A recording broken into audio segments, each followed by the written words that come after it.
मैंने एक हफ्ता पहले एक वीडियो अपलोड करी थी बिग स्कैम एक्सपोज के नाम से।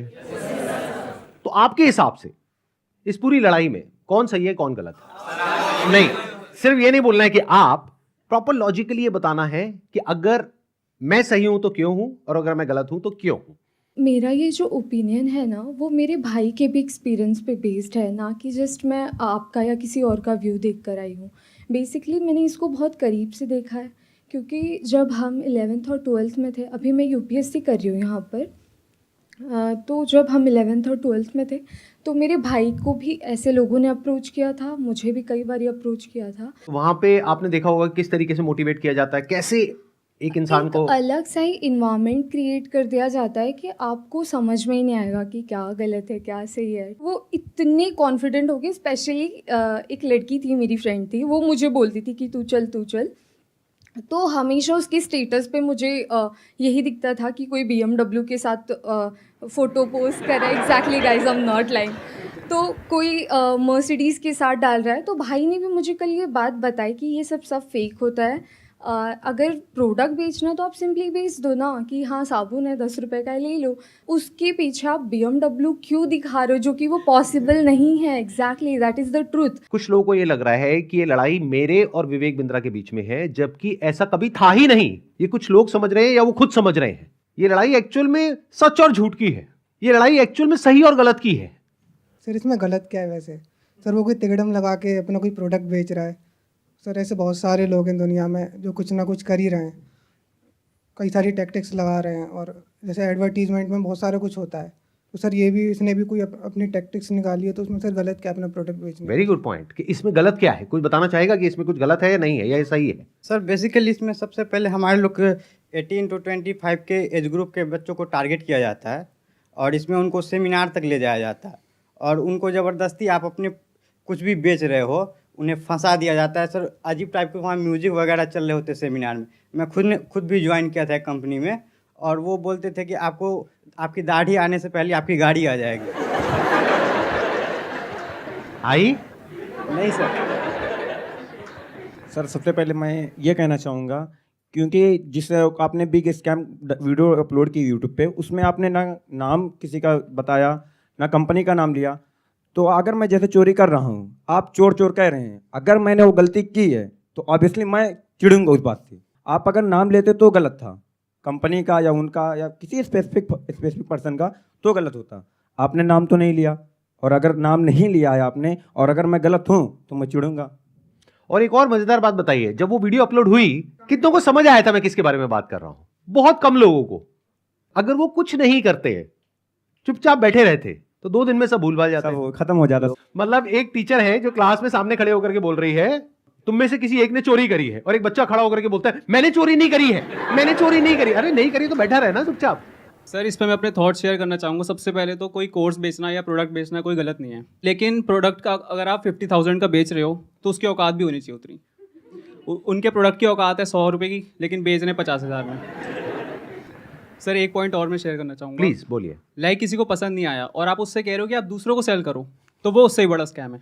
असली स्कैम ये है, ध्यान से समझ लो सब लोग, कि एक प्रोडक्ट जो आपको पसंद नहीं आया, आप अपने पैसे वापस मांग रहे हो, लेकिन आपको कहा जा रहा है अगर आपको अपने पैसे वापस चाहिए तो अपने जैसे और 4 बेवकूफ पकड़ करके लाओ और उस पर 30% 35% जो भी है कमीशन लो, और जो आपने पैसा लगाया वो पूरा पैसा आपको वापस। ये स्कैम है। अच्छा, इसी में अगर कोई जेन्युइन प्रोडक्ट हो तो क्या ये स्कैम है? नो सर, नहीं है। ये भी ध्यान से समझ लेना। तो मजे की बात यह है कि जब मैंने स्कैम को एक्सपोज किया तो ऐसी हजारों कंपनीज हैं इंडिया में, उनमें से सिर्फ एक ही कंपनी वाले और उस कंपनी का मालिक नहा धो करके मेरे पीछे पड़ गया। इसका मतलब क्या निकालोगे? अब आ करके कह रहे हैं कि बताओ इसमें स्कैम क्या है, तो ठीक है मैं बताता हूं स्कैम क्या है। आज अच्छे से बताता हूं और पूरी दुनिया को समझाता हूं कि स्कैम होता क्या है। तो एक काम करते हैं, एक वीडियो देखते हैं। उस वीडियो को देखने के बाद में आप लोग अपने व्यूज बताइएगा कि स्कैम है या नहीं है। दोस्तों मेरा नाम नीरज है, मैं राजस्थान जोधपुर से हूँ। बड़ा बिजनेस है। अभी 5 दिन पहले 4 तारीख को 4 सितंबर को मुझसे एग्रीमेंट पे साइन करवाए और बोले कि आपका जो ये केस है हम सोल्व कर देंगे और जो आपका बाकी पेमेंट है वो हम आपको रिफंड कर देंगे। 4 तारीख के बाद हमारा एग्रीमेंट हुआ। मुझे सेटलमेंट एग्रीमेंट दिया कि आप एग्रीमेंट पे साइन करो, इसको अच्छे से रीड करो, पढ़ो इसको, फिर आप साइन करके हमें भेजो, तब हम आपका जो पैसा है वो हम आपको रिफ़ंड कर देंगे। मेरा जो भी पैसा है मैक्सिमम जो है अब 35,000 मेरा पैसा बड़ा बिजनेस में भी बाकी है। लॉस तो अगर मैं बोलूँ तो मेरा कैश का 1 लाख का मेरा लॉस हुआ है 2 साल के अंदर। एक साल मैंने फुल काम किया, DMT भी पैसा खर्च किया, आना जाना बहुत स्ट्रगल किया, लेकिन पैसा नहीं कमा पाया। 1 लाख का मैं लॉस करके बैठा हूँ। लेकिन जो बड़ा बिजनेस को मैंने दिया था उसमें मेरा 35,000 अभी बाकी है बड़ा बिजनेस लेने का। और जो हमारा एग्रीमेंट का साइन हुआ था वो हुआ था 40,000 का। तो मेरा समीर करके नाम है, तो उन्होंने मुझको एग्रीमेंट दिया और बोला कि 40,290 रुपये जो अमाउंट है वो आपके हम अकाउंट में ट्रांसफ़र कर देंगे जब आप एग्रीमेंट साइन करके हमें भेजोगे उसके बाद। तो मुझे 2-3 दिन बोलते रहे, सर कल होगा, परसों होगा, 24 घंटे 48 घंटे ऐसे ही बोलते लास्ट में आके बोला सर आपको रिफंड नहीं होगा, आप हमारे रिफंड कैटेगरी में नहीं आते। और उसके बाद मेरे को बोला सर हमारे एक सीनियर आपको कॉल करेंगे, लेकिन उनके किसी भी सीनियर्स का मेरे पास कॉल नहीं आया, ना मुझे व्हाट्सएप पे रिप्लाई दे रहे हैं। यहाँ पे कुछ पोस्ट हैं वो भी मैं आपको शेयर कर दूंगा स्क्रीनशॉट, जो आप देख सकते हो कि कितना बड़ा मेरे साथ फ्रॉड हुआ है। तो अगर आपको भी ऐसे सेटलमेंट एग्रीमेंट दिया जाता है कि आप साइन करिए और आपको पैसा हम रिफंड दे देंगे, तो मेरे दोस्तों ये बिल्कुल भी भूल कर भी मत करना एग्रीमेंट साइन। पहले आप उनको बोलो कि पहले पेमेंट दो, उसके बाद हम एग्रीमेंट साइन करेंगे। देखो भाई एग्रीमेंट क्या है, क्योंकि हम मिडिल क्लास फैमिली से गरीब लोग हैं, हमें सिर्फ अपने काम से मतलब होता है ना। तो हमें जब अपना पैसा मिल जाएगा तो हम पैसा लेके हमें क्या करना बड़ा बिजनेस है ना, हम उनके बारे में नेगेटिव क्यों बोलेंगे। उसके बाद इन्होंने मुझसे वीडियो भी बनवाया, मेरा यूट्यूब चैनल था वो भी डिलीट करवा दिया, व्हाट्सअप ग्रुप भी डिलीट करवा दिया, लेकिन मेरा पैसा इन्होंने रिफंड नहीं किया। जो उन्होंने बोला मैंने वो किया, लेकिन मेरा पैसा इन्होंने रिफंड नहीं किया है। इसलिए मैं दोबारा सब वीडियो बनाना सोशल मीडिया पर जब तक मेरा पैसा नहीं मिल जाता है मैं तब तक वीडियो बनाता रहूँगा और अपनी लड़ाई में लड़ता रहूँगा। अगर वो मेरी तरफ लीगल एक्शन भी मेरे ऊपर लेंगे तो उसका मेरे को कोई दिक्कत नहीं है, क्योंकि वैसे भी हम बर्बाद हो चुके हैं, हमारा पूरा सब कुछ है जो उजड़ चुका है ना। तभी इससे बुरा हमारे साथ जो भी होगा वो देखा जाएगा, और जो बुरा हमारे साथ हो चुका है इससे ज़्यादा बुरा हमारे साथ नहीं हो सकता है ना, और ना भी वो कर सकते। जितना बुरा होना था वो हमारे साथ हो चुका है। मैं जब भी IBC के बारे में सोचता हूँ मुझे ऐसा लगता है कि मेरा पैसा भी बर्बाद हो गया, मेरा टाइम भी बर्बाद हो गया। मैंने इतना ट्रस्ट किया था विवेक बिंद्रा जी पर, मेरा ट्रस्ट भी चला गया और मुझे सुसाइडल थॉट आते हैं। और मैं अगर कंपनी मेरा पैसा रिटर्न नहीं करती है तो मैं सुसाइड करूँगा। और मैंने 10-12 वीडियो बना करके अलग अलग चैनल पर डाल दिए हैं और शेड्यूल कर दिया है। मेरे ना होने के बाद वो वीडियोस रिलीज होते जाएंगे जिसमें मैंने बताया है कि किस तरीके से मैंने डॉक्टर विवेक बिंद्रा जी का वो सब भी लगा दिया कि मेल पर कि मैंने पैसा डाला था, और मेरा चैनल स्ट्राइक पड़वा दी गई है। और मुझे बोलने की भी वो नहीं दिया कि मैं बोल सकता हूँ, इसलिए मैं ये बिल्कुल नए चैनल पर ये वीडियो डाल रहा हूँ। और मैंने 10-12 वीडियोस और बना के रखे हैं जो मैं 10-12 अलग अलग चैनल्स पर मैंने डाल दिए, अपलोड कर दिया है, शेड्यूल कर दिया है। अगर बड़ा बिजनेस की टीम मुझे मेरा पैसा नहीं लौटाती है तो मेरे पास कोई ऑप्शन नहीं रहेगा, क्योंकि मुझे अभी फ़िलहाल में वो पैसा चाहिए कैसे भी करके, क्योंकि जिन लोगों से मैंने पैसा लिया है वो लोग डे नाइट मुझे परेशान कर रहे हैं। मैं आपको बताना चाहूँगा कि ये वीडियो हमने रिकॉर्ड नहीं करी है, ये यूट्यूब पर अवेलेबल है, और ऐसी 1-2 नहीं बहुत सारी वीडियोस अवेलेबल हैं अलग अलग लोगों की। और बहुत सारे ऐसे बच्चे हैं जिन्होंने ब्याज पे पैसा लिया है, हम लोग शायद समझ भी नहीं सकते कि इन लोगों के ऊपर क्या बीत रही है। और ऐसी 1-2 नहीं बहुत सारी वीडियोस हैं, आप जा करके यूट्यूब पे सर्च कर सकते हैं। अब जरा इस इंसान के बैकग्राउंड को देखो कि इंसान है कौन। ये अपने नाम के आगे क्या लगाते हैं? डॉक्टर।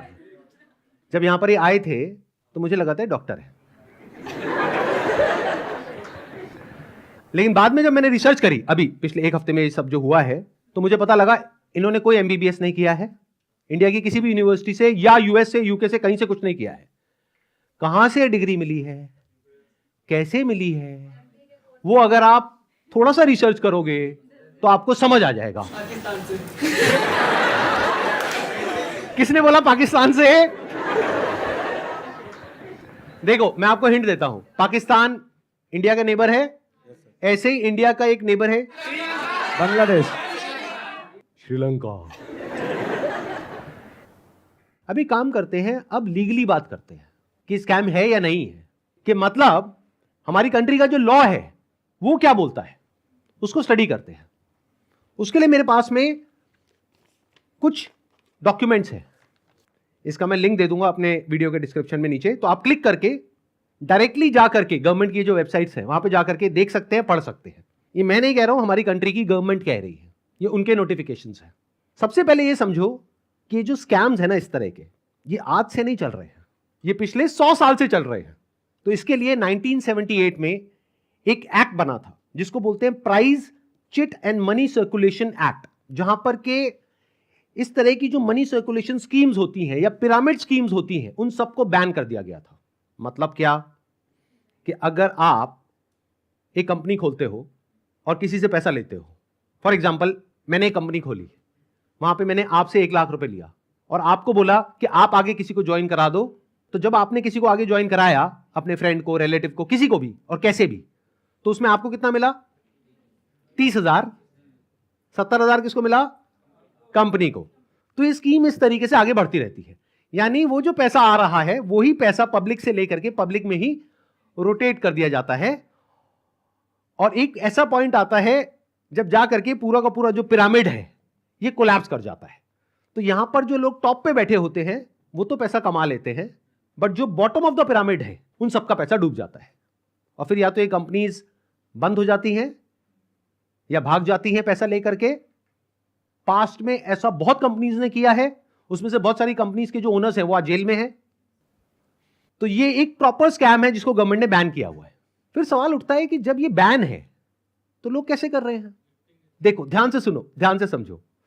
आपसे अगर मैं पैसा लेता हूं और आपको बदले में कुछ नहीं देता हूं तो वो तो इलीगल है।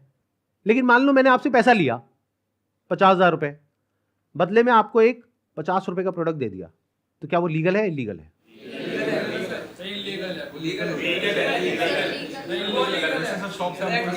हो गया ना कंफ्यूज? तो ये एक लूपहोल है, ये जो लॉ है उसके अंदर, इसको ये लोग यूज कर रहे हैं। मतलब गवर्नमेंट ने क्या कहा कि अगर आप किसी के घर का दरवाजा तोड़ते हो और अंदर जाते हो और चोरी करते हो तो आपको सजा होगी। लेकिन ये लोग क्या बोल रहे हैं कि देखो दरवाजा लिखा है, खिड़की नहीं लिखा है। खिड़की से तो हम जा सकते हैं ना। तो जो कंपनीज जेन्युइन है और जो फेक है उसमें सबसे बड़ा फर्क क्या होता है कि जो प्रोडक्ट है अगर लोग उसकी वजह से ज्वाइन कर रहे हैं और वही एडवर्टाइजिंग में कहा जा रहा है, वही उसका ओनर कह रहा है, तब तो वो जेन्युइन है। मेरे हाथ में ये रिजर्व बैंक ऑफ इंडिया का सर्कुलर है। इसमें क्लियरली आरबीआई ने यानी रिजर्व बैंक ऑफ इंडिया ने कॉशन किया है public against multi level marketing activities. इसमें मैंने कुछ पॉइंट्स को हाईलाइट किया हुआ है, उसको मैं एक बार आपको एक्सप्लेन कर देता हूं। Income under such schemes majorly comes from enrolling more and more members from whom hefty subscription fees are taken rather than from the sale of products they offer। तो ये आरबीआई का कहना है। मतलब देखना ये है क्या वो जो प्रोडक्ट है और सर्विस है उसका जो प्राइस है वो मार्केट से थोड़ा ज्यादा है या बहुत ज्यादा है। अब आपको एक बहुत मजेदार बात बताता हूं। ये सिखा रहे हैं 10 दिन का एमबीए। 10 दिन में कौन सा एमबीए होता है? मतलब इस हिसाब से आईआईएम और ये जितने टॉप एमबीए कॉलेजेस हैं उसकी प्रिपरेशन के लिए लोग कोचिंग में जाते हैं, तैयारी करते हैं कैट को क्रैक करने के लिए, उस सबकी तो कोई जरूरत ही नहीं है। साक्षात विवेक बिंद्रा जी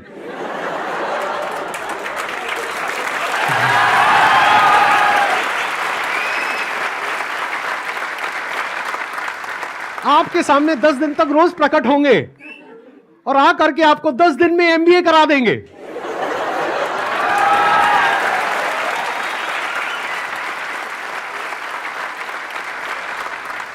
प्रोफेसर साहब, एक बात बताइए, आपने अपनी वीडियो में बोला कि एक इमेज मैं 20,000 रुपए की बेच रहा हूं, तो क्या वो स्कैम नहीं है? और वो 50,000 का कोर्स बेच रहे हैं तो वो स्कैम है? इसका क्या मतलब है? मतलब भाई साहब ये है कि मेरी जो 20,000 की इमेजेस हैं वो कौन खरीदता है? आप में से कोई भी है जिसने आज तक मेरी कोई भी इमेज खरीदी? Not even a single person. तो हमारी इमेजेस कौन खरीदता है?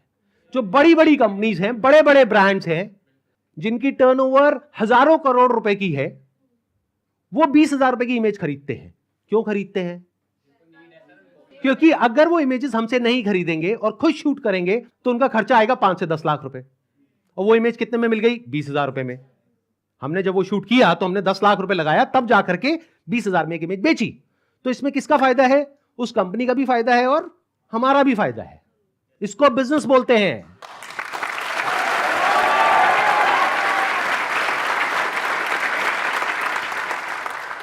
देखते हैं आरबीआई और गवर्नमेंट ऑफ इंडिया क्या कहती है उनके बिजनेस मॉडल के बारे में।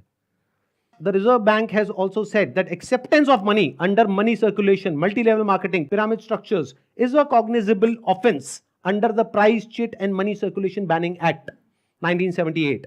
Members of public coming across such offers, ध्यान से सुनना, should immediately lodge a complaint with the state police. ये आरबीआई कह रही है कि अगर आपके साथ में ऐसा कुछ हुआ है तो आपको क्या करना है? You should immediately lodge a complaint with the state police. अब एक और नोटिफिकेशन है जो बहुत इंपॉर्टेंट है, इनफैक्ट मोस्ट इंपॉर्टेंट है इस पूरी की पूरी डिस्कशन के लिए। जितनी भी एमएलएम स्कीम्स चल रही हैं, पिरामिड स्कीम्स चल रही हैं, डायरेक्ट सेलिंग कंपनीज चल रही हैं, एफिलिएट मार्केटिंग कंपनीज चल रही हैं, कि वो लीगल है या इलीगल है, ये कैसे समझा जाए। तो इसके लिए गवर्नमेंट ऑफ इंडिया ने 2021 में एक बहुत ही अच्छा स्टेप उठाया। ये मेरे हाथ में एक नोटिफिकेशन है गवर्नमेंट ऑफ इंडिया का, मिनिस्ट्री ऑफ कंज्यूमर अफेयर्स का। उसमें क्या कहा गया है? ये टोटल 13 पेज का डॉक्यूमेंट है, जिसमें क्या कहा गया है? The central government hereby proposes to frame consumer protection direct selling rules 2021। 2021 में आए थे ये। इसके बारे में बहुत लोगों को पता ही नहीं है, इसलिए ये स्कैम इतने आसानी से चल रहे हैं। अगर पता हो तो इनकी दुकान 2 दिन में बंद हो जाए। डिटेल में अगर आप जानना चाहते हैं इसमें क्या क्या लिखा हुआ है तो नीचे यहाँ पे डिस्क्रिप्शन में आपको लिंक मिलेगा, उस पर क्लिक करके आप देख सकते हैं और पढ़ सकते हैं इसको। मैं बस शॉर्ट में कुछ पॉइंट्स मैंने हाईलाइट करे हुए हैं, वो आपको बताता हूं जो समझना बहुत जरूरी है। It applies to all models of direct selling, whether it is multi level, whether it is single level, whether it is affiliate, किसी भी स्ट्रक्चर से आप सेलिंग कर रहे हो तो आपको इन रूल्स को फॉलो करना है। सबसे पहला रूल क्या है? It has no provision that a direct seller will receive remuneration और incentives for recruitment oblique enrolment of new participants in the direct selling business except as a result of sale of goods और services by them.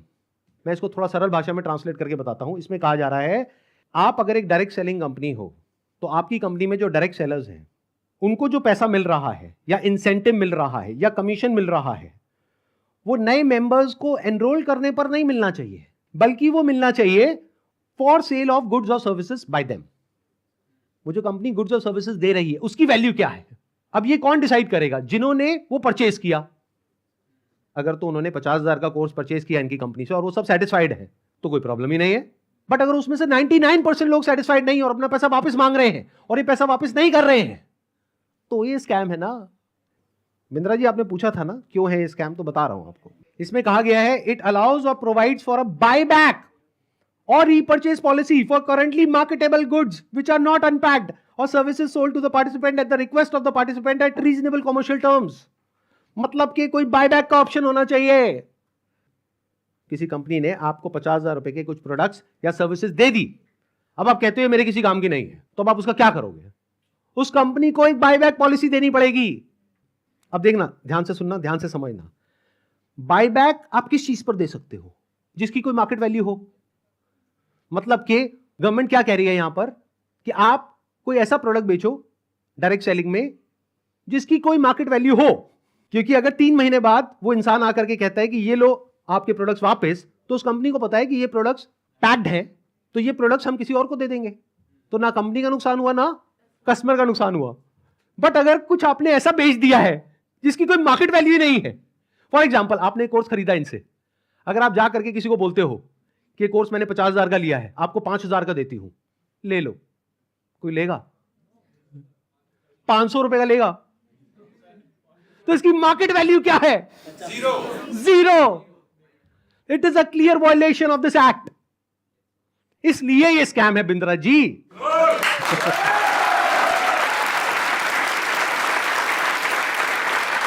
उन्होंने एक बहुत बड़ी गलती कर दी।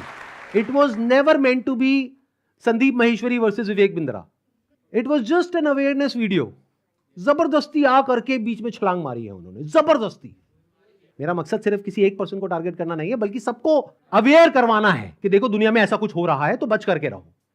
Miss selling means recklessly misrepresenting a product or service in order to successfully complete a sale. It also includes providing consumers with misleading information about a product or service.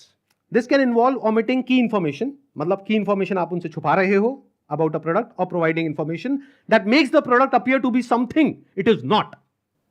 मतलब कि अगर सरल भाषा में बोला जाए तो आप ऐसा नहीं कर सकते कि आप दिखा कुछ और रहे हो और दे कुछ और रहे हो। उन्होंने अपनी एक वीडियो में नहीं, पता नहीं कितनी वीडियोस में खुलेआम खुद उन्होंने, विवेक बिंद्रा ने खुल करके बोला है कि अगर आप महीने का 10 लाख रुपए नहीं कमा सके तो मैं आपके सारे पैसे वापस कर दूंगा। अब एक सबसे इंपॉर्टेंट क्लॉज आ रहा है, इसके बाद मैं एक वीडियो प्ले करूंगा। क्लॉज नंबर 7 का 2E एक पर्टिकुलर क्लॉज है जो सबसे इंपॉर्टेंट है इस पूरे के पूरे सर्कुलर में। इसको ध्यान से सुनना, ध्यान से समझना। A direct selling entity and direct seller shall not refuse to take back spurious goods or deficient services and refund the consideration paid for goods and services provided. इससे कोई फर्क नहीं पड़ता कि आपने उस कंपनी के साथ में क्या एग्रीमेंट किया है, फर्क इससे पड़ता है कि लॉ क्या है। फॉर एग्जाम्पल, आप किसी के साथ में एग्रीमेंट करते हो किसी का मर्डर करने के लिए, तो आप कोर्ट में जाकर के ये नहीं बोल सकते थे कि हमारा एग्रीमेंट था। क्यों? क्योंकि जो कंट्री का लॉ है वो किसी भी एग्रीमेंट के ऊपर है। The law of the land supersedes all agreements. तो आप लोग जो डर रहे हो ना कि हमने उनके साथ में कॉन्ट्रैक्ट साइन किया, एग्रीमेंट साइन किया है, अरे पहले लॉ को तो देख लो, लॉ क्या कहता है। अगर लॉ के हिसाब से वो गलत है तो गलत है, नो मैटर कि उसने आपके साथ क्या एग्रीमेंट किया है। That agreement must be in line with the law of the land. तो ये क्लॉज को मैं दोबारा से पढ़ूंगा, ध्यान से सुनना। A direct selling entity and direct seller shall not refuse to take back deficient services. Deficient word का क्या मतलब होता है? कोई भी ऐसी सर्विसेज जिसमें किसी भी तरह की कोई कमी है और जो कंज्यूमर है वो कहता है कि ये जो आपने मेरे को कोर्स दिया है या प्रोडक्ट दिया है या सर्विस दिया है ये बेकार है, किसी काम की नहीं है, तो उस कंपनी को पैसा रिफंड करना ही पड़ेगा। ये मैं नहीं कह रहा हूं, हमारी कंट्री का लॉ बोल रहा है। अब ये जो मैंने आपको कुछ पॉइंट्स बताए, इसके अकॉर्डिंग एक बार एक छोटी सी वीडियो को देखो, बड़े प्रोफेसर की, देखते हैं वो क्या बोलते हैं। मैं आपको अपना व्हाट्सएप का नंबर दूंगा, ईमेल एड्रेस दूंगा, वहां बोल दीजिए आकर के पैसे ले जाइए। नहीं भी आना तो आप ईमेल कर दीजिएगा, आपको पैसे आपके अकाउंट में ट्रांसफर हो जाएंगे। तो आप या तो 50-60 हजार रुपए वापस ले जाइए या लाखों लाखों लाखों रुपए हर महीने कमा लीजिए, दोनों में से कुछ भी कर लीजिए। भाई अगर मैं आपको पैसा कमाने के लायक नहीं बना सका तो मेरे को क्या हक बनता है आपसे पैसे लेने का? 100% कैश बैक गारंटी, यानी कि कुछ और खरीदना चाहे अपग्रेड, लोएस्ट प्राइस गारंटी। ये कौन दे सकता है? कोई नहीं दे सकता है, इसलिए हमने ये खुल के दिया है। आपके तो रिस्क को खत्म कर दिया ना, आपसे कह रहा हूं, आपके जो रिस्क को खत्म कर दिया, आपका रिस्क तो रिवर्स हो गया, गेम चेंज कर दिया पूरा। इसीलिए अभी तुरंत फोन लगाएं और पूछे अपने काउंसलर से कि मैं अपने बिजनेस में कैसे सफल होऊंगा। अरे आपसे बोल रहा हूं, पूछने में क्या जा रहा है, पैसे तो नहीं लग रहे। हाँ, फोन करने पे पैसे नहीं लगते, पता लगाओ, अभी फोन लगाओ और पूछो भाई मेरा बिजनेस सफल कैसे होगा। अगर मैं विवेक बिंद्रा आपको आकर के प्रॉमिस दे रहा हूं 100% मनी बैक गारंटी, वो इसीलिए दे रहा हूं। हमने मनी बैक गारंटी लॉन्च करी है। What is money back guarantee? अगर कोई भी हमारे साथ आईबीसी बनता है और वो चाहता है कि मैं पैसे कमाऊं और वो हमारे साथ पैसे नहीं कमा पाता, तो नो क्वेश्चंस आस्क्ड, उसका पैसा उसको वापस कर दिया जाएगा। That's called money back guarantee. दम नहीं है किसी में ये बोलने में जो हम बोल रहे हैं। गारंटी दे रहा हूं 10 लाख रुपए महीना पे आप पहुंचेंगे, नहीं पहुंचे तो मेरे पास आके पैसा वापस मांग लेना। बड़े बड़े क्लेम्स कर दिए, एक बार समझने की कोशिश करते हैं क्या वो प्रैक्टिकली पॉसिबल है या नहीं है। इन्होंने कहा कि मैं अगर आपको महीने का 10 लाख रुपए कमाने के लायक नहीं बना सका तो अपने पैसे वापस ले जाइए। साल का 1 करोड़ रुपए अगर ये देना चाहते हैं आप लोगों को और 1 लाख लोग इनकी कंपनी में ज्वाइन कर चुके हैं, तो कितना पैसा चाहिए? 1 लाख करोड़ रुपए। तो हमारी टीम ने क्या किया, इनके जो फाइनेंशियल्स हैं उसको चेक किया कि भाई अगर 1 लाख करोड़ देना है तो कंपनी की टर्नओवर होनी चाहिए ना 2-3 लाख करोड़ की, क्योंकि वो भी तो कमाएगी ना। उनकी टर्नओवर पता है कितनी है पिछले साल की? 172 करोड़। अगर उसमें से मान लेते 30% भी वो कमीशन देते हैं अपने आईबीसीज को, कितना पैसा उन्होंने डिस्ट्रीब्यूट किया इस स्कीम में? 50 करोड़। तो कितने लोगों के हाथ में आया 1-1 करोड़? 50 बस। और बाकी लोगों का क्या हुआ? उनके हाथ में क्या आया? 0। कि अगर वो चाहे भी तो ये जो बड़े बड़े क्लेम्स कर रहे हैं इसको पूरा नहीं कर सकते। पहले तो ये जो क्लेम्स कर रहे हैं वही सब इलीगल है। This is complete scam. अरे यही तो उन सब लोगों ने किया जो हमारा देश छोड़ करके भाग गए हैं। पब्लिक से पैसा ले लिया या बैंक से पैसा ले लिया, और जब बैंक आया पैसा वापस मांगने के लिए जो उसका हक है, तो उन्होंने कहा हमारे पास तो नहीं है देने के लिए, वो तो हमने पार्टीज में खर्च कर दिया। वो मेरी बर्थडे पार्टी थी ना, वहां पे डांस करने में बहुत मजा आ रहा था। अब हमें क्या करना चाहिए? क्या बस ऐसे स्कैम होते रहे सोसाइटी में और हम बैठ करके तमाशा देखते रहे? सर, हमें एक्शंस लेना चाहिए। फर्स्ट ऑफ ऑल एफआईआर जिनके साथ हुआ है उन्हें एफआईआर फाइल करना चाहिए। लॉ को एक बार देखना चाहिए। नहीं समझ आ रहा है तो जिसको समझ है लॉ की उसके पास जाना चाहिए, उससे समझना चाहिए। एंड पिटिशन नाम की चीज़ होती है, पब्लिक इंटरेस्ट लिटिगेशन, तो वो फाइल करनी चाहिए उनके खिलाफ, जिससे जो ये स्कैम्स हो रहे हैं वो ख़त्म हो। बिकॉज मॉरली ये मतलब गलत है। जिनका पैसा जा रहा है वो डिप्रेशन में जाके गलत कदम भी उठा सकते हैं, एंड इससे हमारे देश का यूथ ख़त्म होता जा रहा है जो इस देश को आगे लेके जाएगा। सो जो लीगल एक्शंस हैं वो लेने चाहिए। इस एक्शन को हम दो कैटेगरीज में डिवाइड कर रहे हैं। एक वो जिनके साथ में स्कैम हुआ है, एक वो जिनके साथ में नहीं हुआ है। मान लेते हैं 1 लाख लोग हैं जिनके साथ में स्कैम हुआ है, यानी कि उनका पैसा ये कंपनी मार करके बैठी है और वापस नहीं कर रही है। तो उन्हें क्या करना चाहिए? सबसे पहले जा करके एफआईआर करनी चाहिए। अगर वो पुलिस वाले एफआईआर नहीं करते हैं तो उनको सारे सर्कुलर्स दिखाने चाहिए कि भाई आरबीआई ने कहा है, आप ये लिख करके दे दो हमको कि आप एफआईआर नहीं कर सकते इनके अगेंस्ट। तो उन्हें एफआईआर लॉन्च करनी ही पड़ेगी। और अगर इंडिया के अलग अलग पार्ट्स में बहुत सारे लोग इस तरीके से एफआईआर लॉन्च करते हैं, तो जितनी भी हायर अथॉरिटीज हैं लाइक सीबीआई एंड ईडी, वो सब एक्शन में आ जाएंगी। मतलब उनको भी आइडिया लगेगा कि ये कोई छोटा मोटा स्कैम नहीं है, 500 करोड़ का स्कैम है, छोटा अमाउंट नहीं होता है। और ये पैसा किसका है? पब्लिक का है। और पब्लिक में भी एक बार को मान लो किसी 50-60 साल के आदमी का होता तो मुझे इतना दर्द नहीं होता। 18-19 साल के बच्चे का है जिसकी जेब में 50 रुपए नहीं होते हैं। तो पहला क्या है, अगर आपके साथ में ऐसा कुछ हुआ है तो नंबर 1 एफआईआर लॉन्च करो। नंबर 2, अभी तक मैं इसमें डायरेक्टली इन्वॉल्व नहीं था लेकिन अब हो गया हूं, तो अब आप लोग अकेले नहीं हैं। मेरा एक सिंपल सा प्लान है कि मैं अपने चैनल पर मोनेटाइजेशन ऑन करूंगा। वहां से मेरे पास में कुछ पैसा आएगा। मान लो 2-3 महीने में मेरे पास में 1 करोड़ रुपए आ जाता है। तो इस 1 करोड़ को मैं यूज करूंगा इंडिया की सबसे अच्छी लॉ फर्म को हायर करने के लिए, जो कि इन लोगों को रिप्रेजेंट करेगी जिनके साथ ये स्कैम हुआ है। उसका पैसा कहां से आएगा? मेरे चैनल पे जो एड्स रन होंगी अगले 2-3 महीने तक, वहां से आएगा। अगर उस पैसे की मुझे जरूरत पड़ी तो, अगर उतना पैसा मैं खुद अरेंज कर पाया तो मैं एड्स ऑन नहीं करूंगा। लेकिन अगर मैं अपने बेस पे अरेंज नहीं कर सकता हूं तो मैं एड्स ऑन कर दूंगा। तो तैयार रहना, कल को बोलना मत कि एड्स कहां से ऑन हो गई। जरूरत पड़ी तो मैं 1-2 महीने के लिए एड्स ऑन करूंगा, फिर बंद कर दूंगा जैसे ही मेरे पास में उतना पैसा आ जाएगा जितना उस लॉ फर्म को देना है।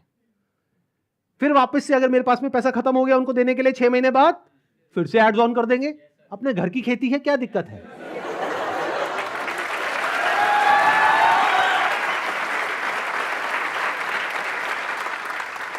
तो अब आप लोगों को क्या करना है, जिनके साथ में स्कैम हुआ है हमको ईमेल करिए। हमारा एक ईमेल आईडी है legal@sandeepmaheshwari.com।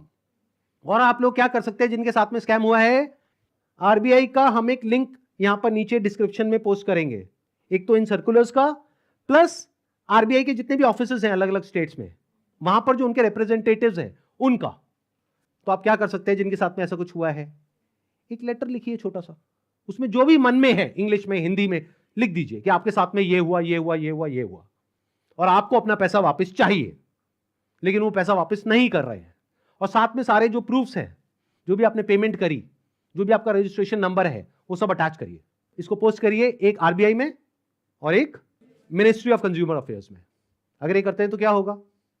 सोचो उनके पास में हजारों लेटर्स पहुंच जाते हैं तो क्या होगा? तो गवर्नमेंट की जो भी सीनियर अथॉरिटीज हैं वो सब एक्शन में आ जाएंगी।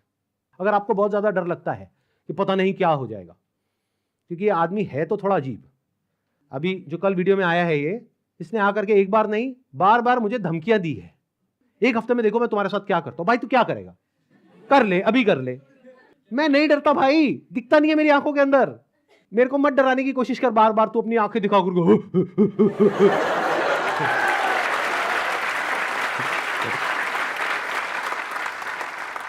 अगर मेरे को एक्चुअल में कुछ हो गया अगले 1 हफ्ते में, तो सारा शक किस पे जाएगा? है ना? कैसा प्रोफेसर है? थोड़ा तो बुद्धि यूज कर, थोड़ा तो लॉजिक नाम की चीज यूज कर। पब्लिकली आ करके मेरे को धमकाए चले जा रहा है, क्या ये लीगल है? अच्छा, एक चीज ध्यान में रखनी है आप लोगों को जिनके साथ भी स्कैम हुआ है, चाहे आप हमको ईमेल कर रहे हैं, चाहे आप कहीं पर भी इस तरह से लेटर भेज रहे हैं या ईमेल्स भेज रहे हैं, जहां भी आप भेज रहे हैं, जो भी प्रूफ है पेमेंट का वो साथ में अटैच करिए और अपनी कॉन्टैक्ट डिटेल्स प्रॉपर तरीके से दीजिए, क्योंकि अगर आप हमको ईमेल कर रहे हैं तो हमारी लीगल टीम आपको कॉन्टैक्ट करेगी आपके फैक्ट्स को वेरीफाई करने के लिए। तो ये हो गया एक कैटेगरी उन लोगों की जिनके साथ में स्कैम हुआ है। अब बात करते हैं बाकी के लोग, जो आप लोग हो। क्या आप जेन्युइनली कुछ करना चाहते हो? कितने हैं जो जेन्युइनली कुछ करना चाहते हैं? तो एक हैशटैग है जिसको बहुत तेजी से हमको स्प्रेड करना है। मतलब कि जब ये वीडियो अपलोड होगी उसी दिन ये हैशटैग हर जगह ट्रेंड करना चाहिए। हर यूट्यूब के कमेंट सेक्शन में, ट्विटर पर, इंस्टाग्राम पर, हर जगह इसके बारे में बात होनी चाहिए। उसके पीछे क्या वजह है? क्योंकि जैसे ये वीडियो अपलोड होगी उनको समझ आ जाएगा कि अब उनके लिए सारे दरवाजे बंद हो गए हैं, and it is just a matter of time जब उनके अगेंस्ट बहुत बड़े लेवल पर लीगल एक्शन होने वाला है। तो वो क्या करेंगे? वही जो पास्ट में ऐसे सब लोगों ने किया, वो देश छोड़ करके भागेंगे। इसका टाइम नहीं देना है। तो वो कब हो सकता है? जब आरबीआई के जितने भी सोशल मीडिया पेजेस हैं, मिनिस्ट्री ऑफ कंज्यूमर अफेयर्स के जितने भी सोशल मीडिया पेजेस हैं, वहां पर सब जगह ये हैशटैग ट्रेंड कर रहा हो, तो क्या होगा? इमीडिएटली उसके ऊपर एक्शन होगा। तो अब इनको रोकने का क्या तरीका है? एक हैशटैग है, ध्यान से सुन लो इस हैशटैग को, और ये यहां पे आ भी जाएगा नीचे और वीडियो में भी दिख रहा होगा आपको। Hashtag stop Vivek Bindra. रोको इसको भाई।